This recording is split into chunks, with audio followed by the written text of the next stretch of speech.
आजकल मान्छेहरू प्रेम प्रस्ताव प्रेम गरेर राख्दैनन्, प्रेम गर्नु अगावै राख्दछन्।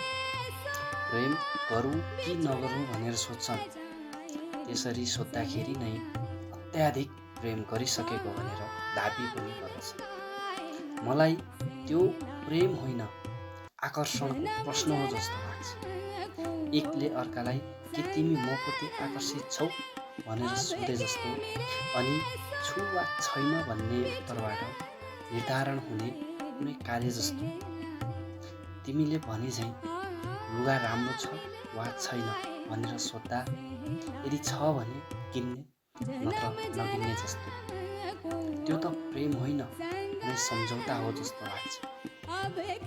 प्रेम त त्यो हिमाललाई गरे जस्तो होस्, निस्वार्थ प्रेम, कुनै अपेक्षा बिनाको प्रेम, नसोधी गरिएको प्रेम अनि नभनिएको प्रेम।